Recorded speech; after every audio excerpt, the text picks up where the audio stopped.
네, 저희가 전해드린 대로 이재명 대통령과 도널드 트럼프 미국 대통령의 첫 한미 정상회담이 약 2시간 20분 만에 종료됐습니다. 두 정상은 관세 협상과 조선업 협력, 동맹의 현대화 등을 의제로 대화를 나눴습니다. 네, 2시간 20여 분간 각종 현안에 대한 의견을 나눈 첫 한미 정상회담 내용, 봉영식 연세대 객원 교수와 함께 자세한 이야기 나눠보겠습니다. 어서 오십시오. 안녕하십니까? 예, 안녕하십니까? 네. 자, 이 대통령과 트럼프 대통령의 한미 정상회담 한 30분 정도 지연이 되면서 시작이 됐습니다. 트럼프 대통령의 일정 때문에 늦어졌는데 방미전에 여러 우려가 있었습니다만 일단 전반적인 분위기는 어떻게 보셨습니까? 여러 가지 다른 단계에 따라서 다른 평가를 해볼 수가 있겠죠. 아직 한미 정상회담에서 어떤 것이 합의가 되었고 어떤 것이 논의가 되었고 앞으로 후속 조치가 어떻게 취해질 건가 이런 장기적인 차원에서 이제 평가를 해볼 수가 있겠습니다. 그건 좀 시간을 두고 기다려 봐야겠죠. 하지만 그 앞부분 이재명 대통령이 이제 방미를 준비한 과정 그리고 모두 발언에서 나온 양 정상 간의 어떤 이런 화기애애한 분위기라든지 반목 이걸 통해서 우리가 평가를 해볼 수가 있는데요. 그 앞 두 부분만을 평가한다면 아주 성공적인 한미 정상회담이었다고 생각합니다. 먼저 준비 부분을 따져본다면은 이재명 정부는 굉장히 불리한 여건에서 출발했습니다. 6월에 이제 탄핵 정국에서 이루어진 대통령 선거였기 때문에 인수위 없이 출범을 하였고 또 당시에 8월 1일 전까지 미국과 관세 협상을 타결해야 되는 굉장히 빡빡하고 엄중한 그런 일정이었습니다. 더더군다나 이제 트럼프 행정부 쪽에서는 이재명 대통령에 대해서 그렇게 긍정적인 시각을 가지고 있지 않은 것이 사실이었습니다. 하지만 또 유리한 점이 있었던 것은 그 동안에 일본과 EU 와 미국이 어떻게 관세 협상을 하고 양자 관계를 조정하는 것에 대해서 우리가 주목하고 배울 수 있는 기회가 있었습니다. 참고 자료가 됐던 것이고 이번에 이시바 총리가 이재명 대통령에게 조언을 했다는 소식도 이것과 관련이 있는 것이고 그다음에 남아프리카 공화국 라이포사 대통령이 백악관 집무실에서 갑자기 돌발 뉴스 때문에 당혹한 상황을 맞았던 것도 우리가 참고할 수 있었고 젤렌스키 우크라이나 대통령과의 이런 설전 또 우리가 간접적으로 경험할 수 있었기 때문에 그런 돌발 상황에 대한 충분한 대비를 할 수 있는 유리한 점도 있었습니다. 그런 면에서 본다면은 이번에 백악관 집무실에서 트럼프 대통령과 이재명 대통령이 여러 가지 면에서 굉장히 긍정적이고 밝고 화기애애한 대화를 나누었다는 것은 아마 이재명 대통령 방미단 준비팀에서 트럼프 대통령과 그 스타일 그리고 좋아하는 거 싫어하는 거에 대해서 상당히 정확하고 철저하게 준비를 했다. 이렇게 말씀드리겠습니다. 네, 앞서 이제 돌발 상황에 대한 부분을 좀 말씀해 주셨는데 회담 전에 이제 트럼프 대통령이 SNS에 이제 한국 내 상황에 대한 글을 올려서 이 부분이 조금 좀 긴장감을 조성하기도 했는데 회담 과정에서 이 부분에 대한 질문도 있었고 대답하는 과정이 있었습니다. 어느 정도 좀 트럼프 대통령도 수긍했다 이렇게 보면 될까요? 예, 수긍했다고 보입니다. 사실 너무나 급작스러운 상황 발전이었기 때문에 대통령실 대변인이 여기에 대해서 사실 확인을 정확하게 할 수 있는 시간적 여유조차도 없었죠. 예. 하지만 이런 메시지를 트럼프 대통령이 소셜 미디어에 올리고 또 백악관 집무실에서 기자의 질문에 응답하는 형식으로 한 것을 면밀히 살펴보면은 이재명 대통령을 면박 주거나 비판하기 위해서 이런 것을 한 것보다는 미국 내 미국을 다시 위대하게 운동을 지지하는 지지층에 대해서 내가 이렇게 신경을 쓴다. 당신들의 메시지를 존중한다는 차원에서 성의를 보인 것이 아닌가 이렇게 생각합니다. 이런 말씀을 드리는 건 뭐냐면은 이런 얘기에 대해서 논란에 대해서 기자들이 수속 질문하려고 그랬을 때 트럼프 대통령이 이재명 대통령에게 충분히 설명할 기회를 주려는 제스처를 보인 것을 기억하실 것입니다. 그래서 처음서부터 이재명 대통령을 통해서 이런 일이 있는데 그리고 나는 국내 정치적인 이유 때문에 이 일을 언급해야 되지만 여기에 대해서는 이거는 한국답지 않은 현상이다 이런 얘기를 했지 않습니까? 예. 그러니까 나도 믿지를 않지만 한번 설명을 해달라 이런 얘기를 했던 것은 처음서부터 굉장히 절제되고 국내 정치용이라는 그런 특수한 목적을 가지고 한 행동으로 보는 것이 타당합니다. 이 이 정상회담 시작하기 전에 이제 이재명 대통령이 리무진에 내리고 트럼프 대통령이 따뜻하게 환대를 했지 않습니까? 그 다음에 메시지를 잘 읽으면은 그 대선 승리를 축하한다. 굉장히 큰 승리였고 우리는 당신과 100% 같이 한다는 얘기를 먼저 했지 않습니까? 예. 그 다음에 이런 메시지를 했기 때문에 트럼프 대통령 처음서부터 이재명 대통령을 헌법적 절차에 따라서 민주적 절차에 따라서 정당하게 대선에 승리한 대통령을 인정하는 발언을 먼저 하고 그다음에 이 SNS에 언급한 사안에 대해서 얘기를 했지만 또 이재명 대통령에게 충분히 설명할 기회를 마련했고 또 이것은 한국답지 않은 현상이라는 얘기를 먼저 했지 않습니까? 그러니까 내가 이것을 100% 신뢰하지 않는다는 것을 했고 그리고 나중에 충분히 이해한다는 얘기도 했습니다. 그런 걸 본다면은 트럼프 대통령 입장에서는 국내 정치 상황에서 해야 될 일이지만 이걸 가지고 이재명 대통령을 공격하거나 아니면 한국의 정부에 대해서 불신을 가지고 있다는 그런 발언으로 한 것이라고 보기에는 굉장히 긍정적인 발언을 트럼프 대통령이 했기 때문에 그리고 더 중요한 것은 오해라고 확산을 트럼프 대통령이 또 확인을 했죠. 예.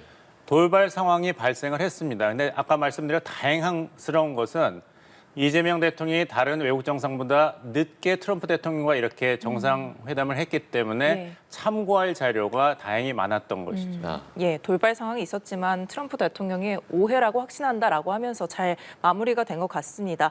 또 이재명 대통령이 트럼프 대통령에게 만년필을 선물하기도 했고요. 트럼프 대통령을 향해서 트럼프 대통령이 피스메이커를 하면 본인은 페이스메이커를 하겠다라고 말을 해서 웃음이 또 터지기도 했습니다. 그렇다면 그동안 어떤 준비를 계속해서 해왔겠습니까? 제가 이제 그 영어로 트럼프 대통령이 이야기하고 이제 이재명 대통령이 발언하면 영어로 통역하고 이 통역이 굉장히 쉽지 않았을 것입니다. 왜냐하면 자칫 잘못하면 이제 오해가 생기거나 트럼프 대통령 특유의 굉장히 서민적인 이제 발언의 그 맛을 살리지 못하는 그런 아쉬운 점이 나왔을 텐데요. 우리 통역 쪽에서 굉장히 긴장한 모습은 보였습니다만 무난하게 중요한 단어를 꼭 집어서 잘 통역을 했다고 느꼈습니다.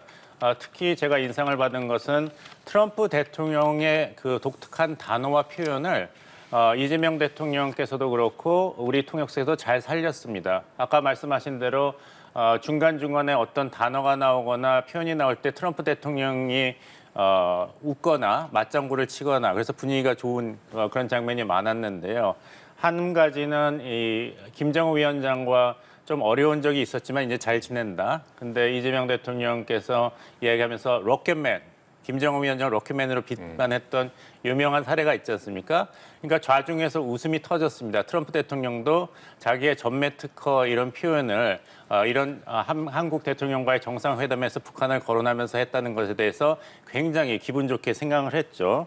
또 피스메이커, 페이스메이커 할 때도 굉장히 그 긍정적으로 고개를 끄덕이면서 이제 반응을 했고. 잠시만요. 자, 이재명 대통령이 조금 전에 한미 기업인들이 함께하는 비즈니스 라운드 테이블 행사에 참석을 했고요. 그 참석하는 장면 함께 보고 계십니다. 첨단 산업과 전략 산업, 공급망 등 다양한 분야에서 두 나라 기업인들의 협력을 독려하기 위한 자리인데요. 지금 조금 전에 비즈니스 라운드 테이블 행사에 참석하는 모습을 보여드리고 있습니다. 현재 이재용 삼성전자 회장과 악수를 나누는 모습도 함께 보이고 있습니다. 예, 현재 이재명 대통령이 조금 전 한미 기업인들이 함께하는 비즈니스 라운드 테이블 행사에 참석하는 모습 보고 계십니다. 한국과 미국의 각 대표들이 지금 악수를 나누고 있는 모습을 보여드리고 있고요. 한미 정상회담을 앞두고 우리 재계경제사절단도 미국으로 총 출동을 했습니다. 조금 전에는 이재용 회장의 모습도 보였습니다. 이재용 삼성전자 회장을 비롯한 4대 그룹 총수들과 김동관 하나그룹 부회장, 또 정기선 HD 현대 수석 부회장 등도 합세를 했는데요. 또 이에 따라서 대미 추가 투자 계획에도 관심이 쏠리고 있는 상황입니다. 이재명 대통령 현재 한국과 미국의 경제사절단들과 함께 악수를 나누는 모습 보내드리고 있습니다. 네, 지금 화면을 보시면 앞서 이제 이재용 삼성전자 회장 또 구광모 LG 회장 등의 모습을 함께 보여드리고 악수를 나누는 모습도 보여드렸습니다. 삼성과 SK, LG 등 세계 총수들 경제사절단이 동행해서 이제 비즈니스 라운드 테이블 행사가 예정이 되어 있는데 이제 해당 행사를 보시면 젠슨 황 엔비디아 최고 경영자를 비롯해서 구글, 오픈 AI, IBM 등 미국 빅테크 경영자들도 대거 참석을 합니다. 이 부분과 관련해서 이제 또 다양한 협력 방안이 논의될 것으로 기대가 되는 상황인데 이 자리에서 최대한 좀 많은 경제 협력 성과를 이끌어내야 된다 이런 분석도 제기되더라고요. 어떤 성과를 이끌어낼 수 있겠습니까? 이제 큰 틀에서 한국과 미국이 관세 협상을 타결했지 않습니까? 15% 상호 관세 선인데 아직 그 강론에 있어서는 좀 이렇게 확실한 그런 합의를 이행 계획을 만들어야 되는 것이 과제로 남아 있습니다. 그래서 아까 말씀드린 대로 백악관 집무실에서 이제 기자들과의 정상의 만남 이것은 굉장히 화기애애하고 좋은 분위기였지만 예. 그 다음에 이루어진 이 소인수 회담과 정상 간의 협상에서는 또 어떤 얘기가 나왔는지는 모르는 것이죠. 왜냐하면 거기서 언급이 되지 않은 것이 중국에 대한 단어가 나오질 않았습니다. 하지만 미국과 중국 간의 그 전략적 패권 경쟁에서 한국이 어떤 지원과 역할을 할지는 미국 트럼프 행정부의 초미의 관심사입니다. 그래서 이 문제가 분명히 논의가 되었을 것이고 쉽지 않은 그런 논의였을 것이라고 생각합니다. 마찬가지로 큰 틀에서는 합의를 이뤘지만 앞으로 이런 미국 내 직접 투자 3,500억 달러를 어떻게 어떤 성격으로 어떤 스케줄로 할 것인가에 대해서는 아직 한국과 미국 간의 정부 간 또 기업 간의 큰 숙제로 남아 있습니다. 따라서 이것을 서로 윈윈할 수 있는 방법으로 실행 계획을 만들고 거기에 합의하는 것이 아직도 큰 과제로 남아 있고 여기에 대해서는 여러 가지 얘기가 이제 정상회담 이후에 나올 것으로 보입니다. 예. 네. 지금 계속해서 이재명 대통령이 한미 기업인들과 함께하는 비즈니스 라운드 테이블 행사에 참석해서 악수하는 모습 보내드리고 있었고요. 자, 지금은 참석을 해서 이재명 대통령이 곧 발언을 할 것으로 보입니다. 자, 교수님, 이번 외교에 있어서 이런 재계들의 역할, 관세 협상 등 구체화될 게 조금 많아 보이긴 했는데 이 재계의 역할은 어떻게 보시는지요? 결국에 가서는 이제 중국과 미국 간의 패권 경쟁에서 미국이 선택하는 한 것은 이제 바이든 행정부 때부터 디리스킹, 중국에 대한 중국의 생산 시설과 시장에 대한 그런 의존도가 너무 높으면은 전략 경쟁에서 승리할 수 없다, 장기적으로. 두 번째는 그동안 쇠락한 미국의 제조업을 부활시켜야만 장기적으로 패권 경쟁에서 승기를 잡을 수 있다. 이 두 가지 아니었겠습니까? 예. 이것은 비단 미국만의 입장이 아니라 우리나라, 특히 수출 의존도가 높은 대한민국에 있어서는 장기적인 전략에서 핵심적인 고려사항이라고 할 수 있겠죠.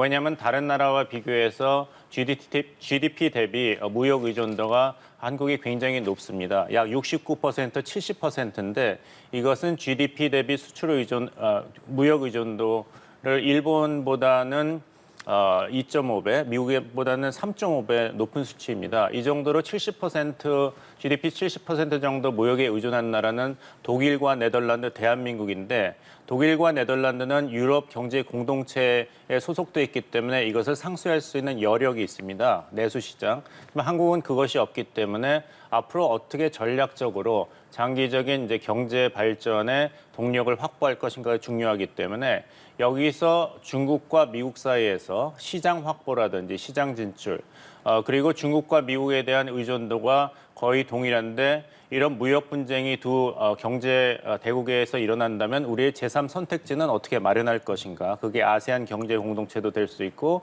유럽 시장이 될 수도 있죠. 거기에 대한 여러 가지 고민을 해야 될 것이기 때문에 그 큰 차원에서 그리고 장기적인 고려 차원에서 미국과 어떻게 투자 협력 관계를 설정할 것인가. 이것은 비단 트럼프 행정부의 이런 투자 압박의 차원에 대응하는 이런 소극적인 고려사항이 아니라 적극적으로 중국과 미국 간의 이런 관세 전쟁이라든지 무역 갈등이 상수로 계속 장기적으로 작용한다면 우리 입장에서는 여기서 굉장히 어려운 선택을 계속 해야 되는데 그렇다면 한국의 선택지를 어떻게 미국에 확대하고 중국에 확대하고 또 제3 선택지를 마련할 것인가 이런 고려 상황 그리고 고민을 해결하는 첫 걸음이라고 보입니다. 네. 자, 일단 트럼프 대통령이 일단은 마스크 프로젝트에 대해서 굉장히 높은 관심을 보였는데 특히나 이제 조선업 관련해서 굉장히 많은 관심을 보이고 또 미국에서 좀 뭐 선박이 건조하게 하겠다 이런 발언도 했습니다. 조선업 부흥에 이렇게 조금 집중하는 이유가 따로 있을까요? 트럼프 대통령이 그랬죠. 그 예전에는 배를 한 척씩 만들었는데 지금은 배를 한 척도 만들지 못하는데 이게 말이 되는가. 그래서 개탄하는 발언을 이재명 대통령 앞에서 했습니다. 그리고 중요한 것은 한국서 선박을 구매하고 일부는 미국서 건조하게 하겠다고 발언했기 때문에 예. 한국이 한국이 만드는 선박을 미국이 구매한다는 걸 강조했다는 것, 트럼프 대통령 입으로. 그것은 긍정적인 신호로 봐야겠죠. 그냥 미국 내 투자만을 이야기한 것이 아니라 미국 대통령이 구매 의사를 확인했다는 것은 우리의 그런 외교적 노력이 이제 일정 정도 성과를 거둔 것으로 보입니다. 그래서 아까 말씀드린 미국과 중국 간의 전략적 패권 경쟁, 특히 군사 전략적 차원에서는 해양 재패에 대해서 미국이 그런 군함 제조가 사실상 오랫동안 중단이 되었기 때문에 여기에서는 한국의 역할이 무엇보다도 중요하고 기억하시겠습니다마는 트럼프 대통령이 이렇게 그 조선 산업 르네상스 그리고 한국 간의 협력을 이야기하면서 We love their ships. 한국 선박을 우리는 사랑한다. 그래서 미국 트럼프 대통령이 품질 보증이라고 할까요? 이것까지 했다는 것은 마스가가 그냥 추상적인 구호가 아니라 정말 트럼프 대통령의 귀에 그 인지되었다. 이런 것을 잘 보이는 그런 현상이라고 보이겠습니다. 이것은 미국 트럼프 대통령만이 이야기하는 것이 아니라 미국 그 제조업, 특히 선박 생산과 군수 산업에 직접적인 관여를 하고 있는 미국 상원의원들도 언급을 했고요. 그리고 무엇보다도 주한미군 사령관 제이비어 브론슨 사령관이 의회 인준청문회에서 똑같은 질문을 받았습니다. 실험적으로 미국의 그 군함을 한국에서 수리를 했는데 그 결과가 어땠는가 질문을 했을 때 제이비어 브론슨 사령관이 이제는 새 것보다 낫다. 수리를 하고 나니까 이런 발언을 했거든요. 그래서 이런 발언들을 다 모아본다면 정말 그 관세 협상에서 주요 협상 카드가 됐던 마스가 미국의 선박 제조를 다시 위대하게에 대해서는 굉장히 긍정적이고 확실한 기류가 미국 내에 있다 이렇게 보입니다. 예, 이렇게 주요 협상 카드였던 만큼 한미 정상회담에 맞춰서 양국 조선 협력에 관한 마스카 프로젝트의 첫 번째 업무 협약도 체결이 됐다고 합니다. 또 이뿐만이 아니라 군사 협력에 대한 거론도 있었습니다. 트럼프 대통령이 한국은 우리의 군사 장비를 많이 구매하는 나라다라면서 지난 이란 핵시설 타격 사례를 들면서 방산 협력 강화를 시사했거든요. 이런 이야기를 꺼낸 배경은 또 무엇이 있겠습니까? 트럼프 대통령은 이제 미국 우선주의, 미국의 국익을 챙기는 데는 굉장히 철저하고 세심한 그런 지도자라고 봐야겠죠. 모든 것은 실질적인 수치를 통해서 증명이 되는 것을 좋아하지 않습니까? 그 아까 이재명 대통령 그 방미단이 준비를 잘 했다고 이야기한 것 중에 하나가 트럼프 대통령 항상 미국 경제를 내가 위대하게 만들었다 하면서 보여주는 것이 주요 수치, 특히 미국 증시 그 나스닥 그리고 그 인덱스입니다. 그래서 그 얘기를 이재명 대통령이 언급하면서 예. 당신의 위대한 지력 때문에 미국 경제가 다시 살아났다 얘기를 했어요. 그러면서도 이것이 그냥 아첨성 발언, 근거 없는 발언이 아니라 요즘에 잠깐 그 수치가 떨어졌다는 얘기까지 했거든요. 그러니까 실증적이고 정확하게 말씀드리는 것이다. 이것까지 추가해서 발언을 했기 때문에 이재명 대통령 방미단에서 굉장히 준비를 잘했다. 트럼프 대통령이 좋아하고 자신의 전매 특허라고 생각하는 그런 용어 그리고 사례를 잘 잡아서 발언을 했다고 보입니다. 그 중에 하나가 또 그런 군사 장비 구매입니다. 그래서 미국이 신뢰할 수 있는 나라, 미국과 협력할 수 있는 파트너로서 그 가늠자로 트럼프 대통령이 계속 강조하는 것이 이 나라가 미국산 군사 장비를 얼마나 구매했는가. 그 말은 미국을 신뢰하는 척도로 이제 트럼프 대통령은 삼고 있거든요.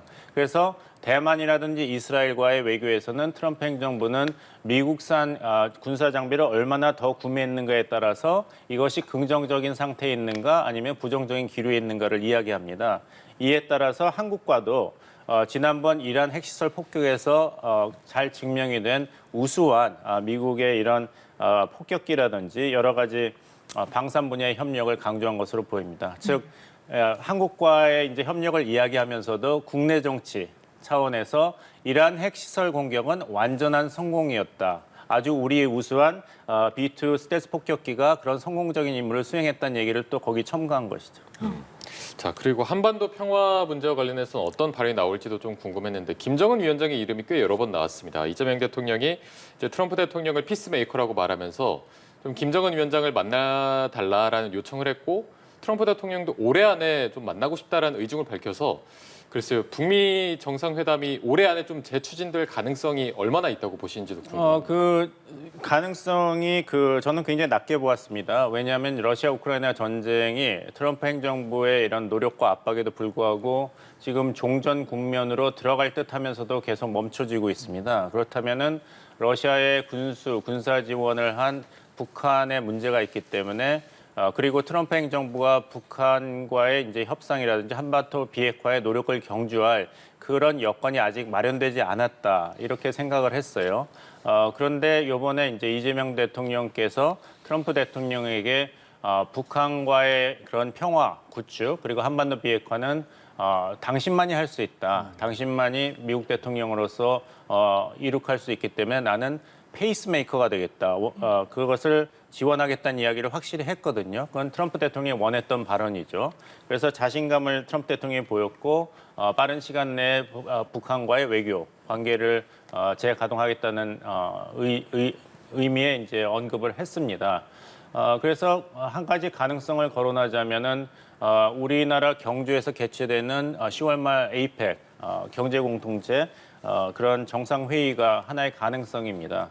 이런 얘기를 왜 드리냐면은 중국의 시진핑 주석이 경주 에이펙 정상회담에 참석할 가능성이 굉장히 높습니다.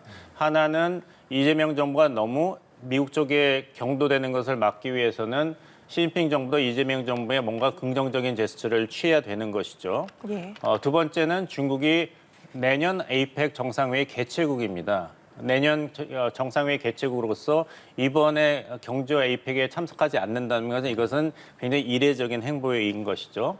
또 만약에 시진핑 주석이 에이펙 회의에 참석을 한다면 트럼프 미국 대통령 입장에서도 경주 에이펙 회의에 미국 대통령을 참석할 인센티브가 증가하는 것이죠.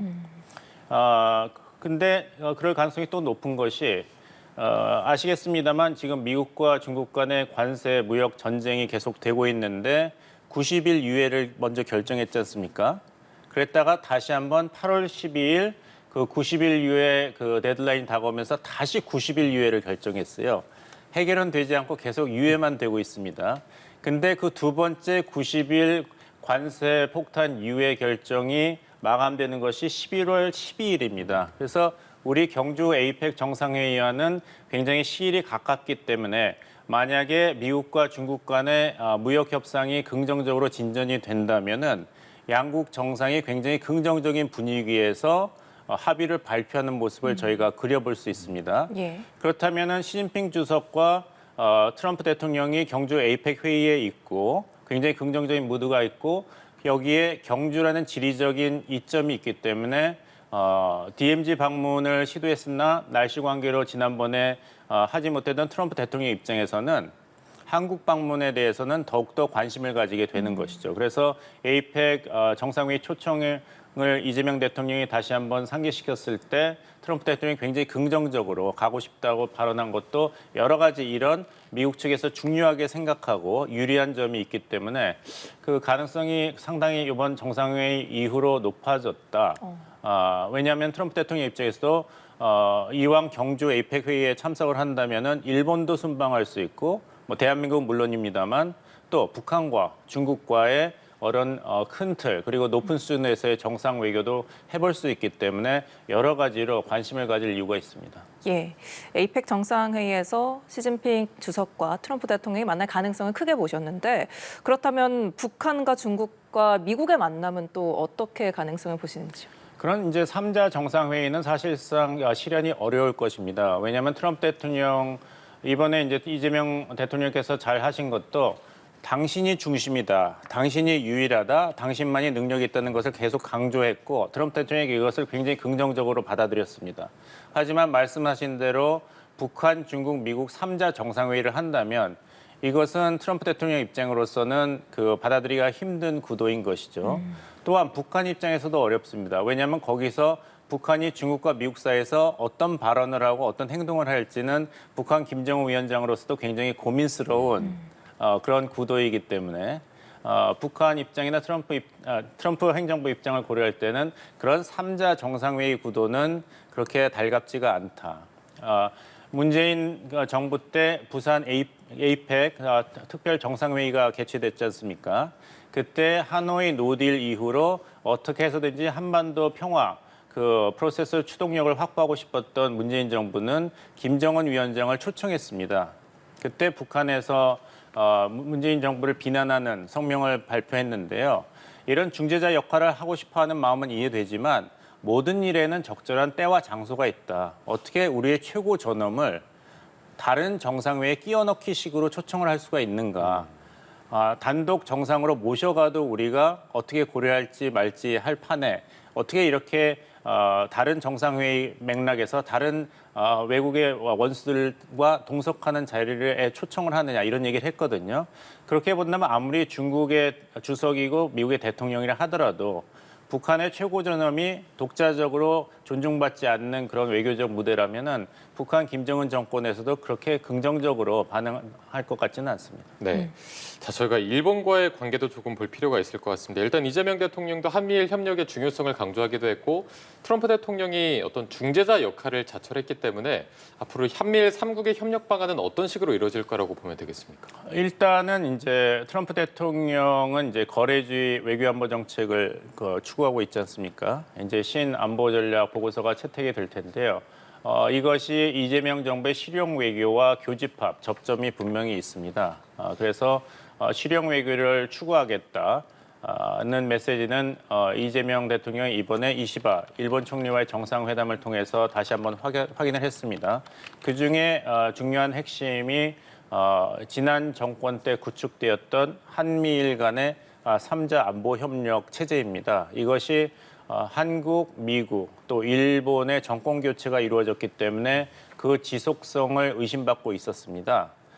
하지만 이재명 대통령과 이제 이시바 일본 총리 사이에서는 이 한미일 간의 3자 안보 협력 체제를 계속 확대하겠다는 이제 공감대와 합의가 이미 결정이 되었습니다. 예. 그리고 이것을 이제 미국 트럼프 행정부에서도 환영할 이유가 충분히 있습니다. 왜냐하면 이 틀 안에서 미국이 지향하고 있는 인도태평양 지역에서의 중국의 전략적 견제, 이것에 굉장히 유용한 도구이기 때문에 비록 트럼프 대통령으로서는 굉장한 반감을 가지고 있는 전임 대통령, 바이든 대통령 체제하에서 구축된 이런 안보 협력 체제이지만 트럼프 대통령의 거래주의 철학에서 본다면은 이것을 중국 견제에 충분히 활용할 그런 의도는 있다고 보입니다. 네. 자, 지금 한미일 관계도 그렇고 북중미 관계도 그렇고 굉장히 조금 복잡해 보이는데 북중미 관계에서 북한의 역할은 좀 양국의 입장, 특히 중국의 입장을 고려했을 때 어떤 발언을 내놓기가 조금 어렵다라고 말씀해 주셨는데 그렇다면 미국과 북한 이 두 나라만 봤을 때 북한이 앞으로 미국에 어떤 태도를 취할 거라고 예상해 볼 수 있을까요? 북한이요. 네. 북한 입장에서도 지금 러시아를 통해서 그 버티기, 그 능력을 계속 유지하고 있는 것이죠. 굉장히 어려웠던 경제 상황도 러시아로부터 군사 파병 그리고 군수 지원의 대가로 에너지라든지 여러 가지 무역을 시작하고 있기 때문에 네. 95% 이상 중국에 의존했던 이제 무역 그리고 3년 동안에 사실상 멈췄던 대외 무역이 다시 재가동된 상황입니다. 그래서 북한 정권 입장에서는 우리는 서두를 이유가 하나도 없다. 미국과의 대화를 서두를 이유가 없다. 우리는 충분히 자력갱생할 그런 미천을 마련했기 때문이다. 그래서 이제 신무기 개발에 집중을 하고 있는 것이죠. 또 남북 대화 재개 그리고 긴장 완화에 대해서 이재명 정부가 여러 가지 그 메시지를 던졌습니다만 그것을 이렇게 강하게 거부하는 것도 이런 단기간으로 우리는 버틸 저력을 마련했다는 자신감에서 비롯되는 것입니다. 그렇다면 그 다음에 이제 중국과의 관계를 설정해야 되는데 그리고 미국과의 관계를 설정해야 되는데 문제는 이런 긍정적인 상황이 러시아와 우크라이나 전쟁이 종식이 된다면 더 이상 러시아가 북한을 절실히 필요로 하지 않기 때문에 북한에 대한 러시아의 여러 가지 지원이 굉장히 감소될 가능성이 높은 것이고 북한 정권도 이 가능성을 분명히 염두에 두고 있는 것이죠. 그렇다면 타이밍을 잘 맞춰서 그동안 소원했던 중국과의 관계도 다시 개선해야 되고 또 그동안 시작되지 않았던 미국과의 통큰 대화, 협상도 시작을 해야 됩니다. 아마 그 타이밍 사이에서 그 북한 정권의 새로운 메시지가 나오지 않을까 생각합니다. 예, 그러면 안보 문제로 한번 짚어보면요. 트럼프 대통령이 이번에 주한미군 감축 구상에 대해서 그걸 지금 말하고 싶지는 않고 우리는 친구였고 친구이기 때문이다라고 답한 뒤에 돌출적으로 굉장히 주한미군 기지 부지에 대한 소유권 관련 언급도 했습니다. 이 발언의 의중은 뭐라고 보면 될까요? 그 영어 용어로 한다면 맥시멀리스트죠. 그 최대로 항상 그 요구를 하는 그런 협상 기술이 있지 않습니까? 그래서 트럼프 대통령은 그런데 주한미군 기지 땅이 임대가 아닌 미국 소유를 원한다. 이것이 여러 가지 그 기준으로 본다면은 현실 실현 가능성이 없는 또 근거가 부족한 발언일지 모르지만 트럼프 대통령은 사업가로 활약할 때부터 그런 상상의 틀에 갇히지 말고 상상의 틀을 깨는 새로운 아이디어를 제안하라. 그래서 그 협상술에 대해서 얘기할 때도 변호사들의 이야기를 듣지 말아라 이런 얘기를 많이 강조하거든요. 변호사들과 무슨 사업 계획을 상담하면은 이래서 안 되고 이런 법 때문에 안 되고 저것 때문에 안 됩니다는 얘기만 하지 그것을 뛰어넘는 제안을 하지 않는다. 하지만 이런 현실의 틀을 깬다면은 더 좋은 그런 거래와 협상을 할 수 있다는 것을 주장해 왔습니다. 이번에도 이런 한국과의 그런 그 군사 협력 관계에서의 이런 한국 부지를 미국이 가지는 가능성을 제시한 것도 한국을 압박하는 트럼프류의 그런 기존 틀을 깨는 그런 제안이기 때문에 그런 이제 주한미군 기지 부지 소유권 요청도 누군가가 트럼프 대통령이 하나의 아이디어로 최대 협상 그런 스타일 차원에서 제시하고 이것을 언급한 것으로 보이지만 정말 중요한 것은 앞으로 이제 실무 협상에서 그 타당성이라든지 실현 가능성, 문제와 혜택에 대해서는 충분히 논의가 있을 것입니다. 네, 사실 트럼프 대통령 같은 경우에는 주한미군이나 방위비에 대한 얘기를 지속적으로 해왔기 때문에 일단은 이번 회담에서는 뭐 친구이기 때문에라고 하면서 선을 긋는 모습을 보였지만 앞으로 계속해서 이 문제를 좀 언급할 가능성 어느 정도로 있다고 봐야 되겠습니까? 분명히 있죠. 트럼프 대통령은 이제 대선 캠페인 기간 동안에도 계속 방위 분담금 인상 이야기를 하고 주한미군의 지위와 역할 변경에 대해서 이야기했지 않습니까?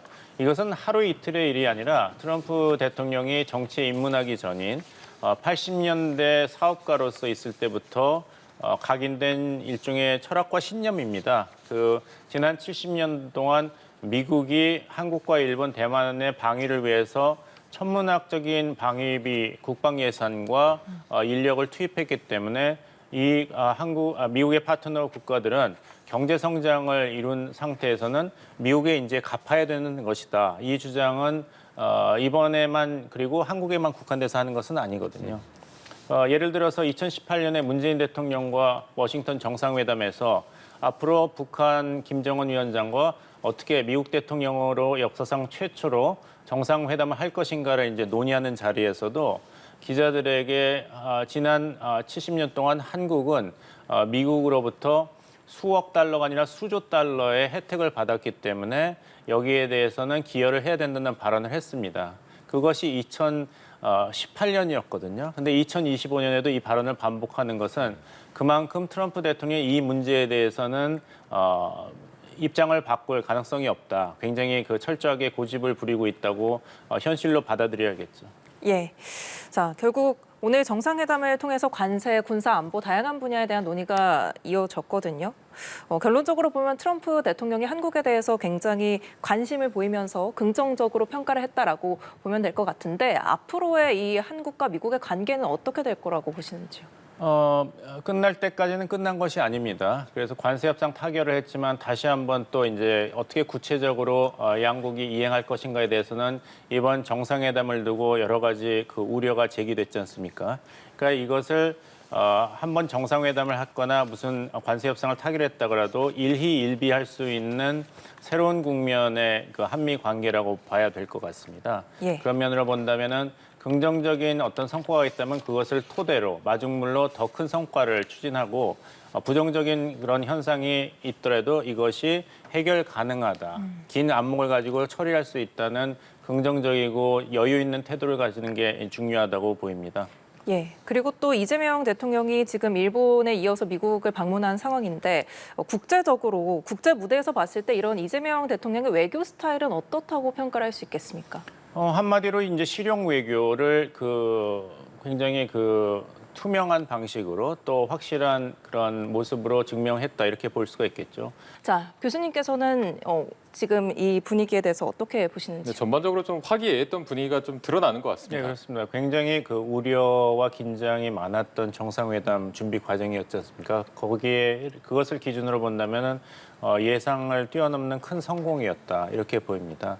트럼프 행정부 그대로 받아들이고 분석하는 것이 합리적인 외교 정책 수립을 위해서는 대한민국에게 무엇보다도 중요하겠죠. 그 점을 잘 살려서 결국에는 탑다운 결정 방식이기 때문에 트럼프 대통령에게 긍정적인 반응을 끌어내는 것이 무엇보다도 중요했는데 그래야지 정부도 그 방향으로 움직이겠죠. 앞으로 한미 관계를 구축하면서 그 초점을 잘 살피고 굉장히 효과적인 그런 발언을 이재명 대통령이 트럼프 대통령과 나눴다. 이제 구체적인 결과가 어떻게 나올지는 좀 두고 봐야 되겠습니다만 지도자 사리에서의 신뢰 구축에서는 대단한 성공이었다 이렇게 평가하겠습니다. 네, 알겠습니다. 자, 저희가 첫 한미 정상회담의 내용을 분석해봤고요. 봉영식 연세대 개건 교수와 함께했습니다. 오늘 고맙습니다. 고맙습니다.